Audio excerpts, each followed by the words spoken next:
My name is Zelda. Hello.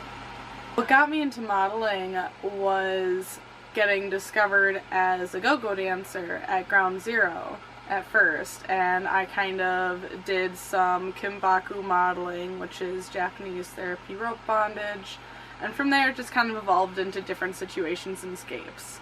I'd been offered the situation a few times, but it took me a while before I actually jumped on it.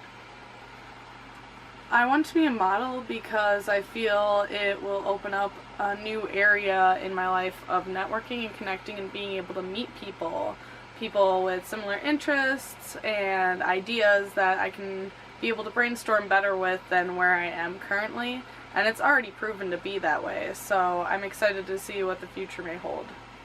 Well, of course, Anna, one of my really close friends, meow meow. Meow meow. And I guess one of the reasons I hadn't jumped on modeling as fast is because I wasn't sure how to trust photographers, like what situations were good situations to be in.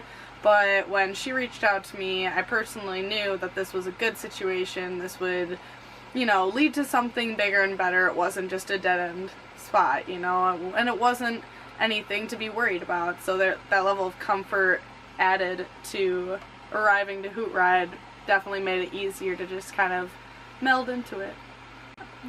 Awesome. And how's it working with the photographer? So far, excellent. He's very responsive, always making sure to be aware of the model and what they're doing, how they're feeling, if they're comfortable. Very direct in how he knows what pictures he wants to get. He knows how to find the background in the right spot where you are. So it's nice when they're actively brainstorming the best way to get the picture of you as they're working with you, because you know that it's not just a generic idea, they're actually fitting the picture to what you're doing. That's nice. I really like that effort. Well, there's a lot that's going to be happening in the future, but where we're just kind of starting is to breach the rave EDM side of the girls in the Midwest and kind of try to see if they want to start doing a lot of themed photography. I think that there's so much potential, and there's so much art with the outfits and the hair colors and the black lights and the candy. There's so much going on, and there's so much energy and love and passion that it's just an untapped source that we should totally just be diving right into. There's so much more, like apparel. Of course, it's all about the glowing clothes and the crazy outfits and the candy and the accessories, so there's a lot to be said for when we get into that, but starting out, I'd just like to see what kind of girls we can get on board with that aesthetic. Well, there isn't a lot of other alternative modeling companies out there, and it's very frustrating to see so much personal body art, so much effort and time and care that women will put into themselves to make their story show on their skin and how they look, because they want so badly to be presented as how they are. And the fact that that doesn't get appreciated as much as it should is frustrating, but it's really nice and wonderful to see something like HootRide come in and say, no, this is really fucking cool, this is amazing, we need to tap into this, we need to see where it can go, because these people obviously have a lot of care and passion about how they present themselves, and that's kind of what you want to look for in a model. Well, it's nice because I came into this already locked and loaded with outfits and things to wear. I had spent a lot of time as a raver and a dancer mostly putting it into the outfits. I loved the outfits, the fun colors, the reacting you can get with black lights, and mixing that all up and together, mix and match and play, and having that as an already set talent and passion comes into play perfectly with modeling, and how I get to further that even more, but for a wider crowd. More people get to see it, more people get to appreciate it. I'm really excited to see where that's gonna go, because I really love outfits. I really love clothing, and making someone's style be fully evident in the way they carry themselves and what they're presenting.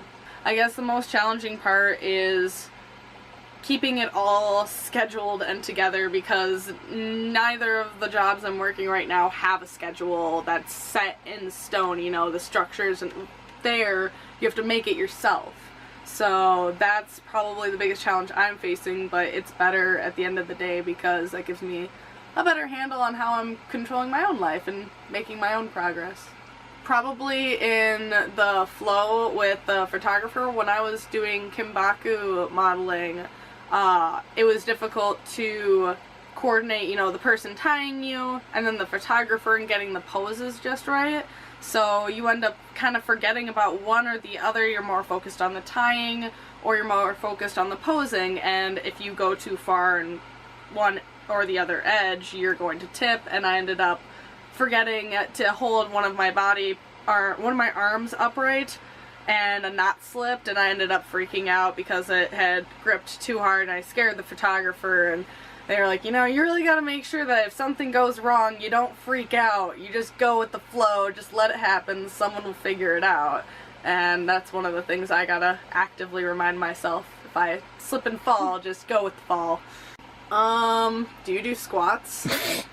Yeah, I've been asked that too. Or how did you get your hair to look like that? Do you do squats?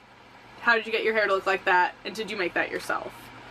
There was this one time that this guy came up to me at a train station while I had come off of a concert for dancing, and he started flirting with me. I'm not interested, clearly, you know, indicated that, and said, you know, I'm just kind of trying to wait for the train.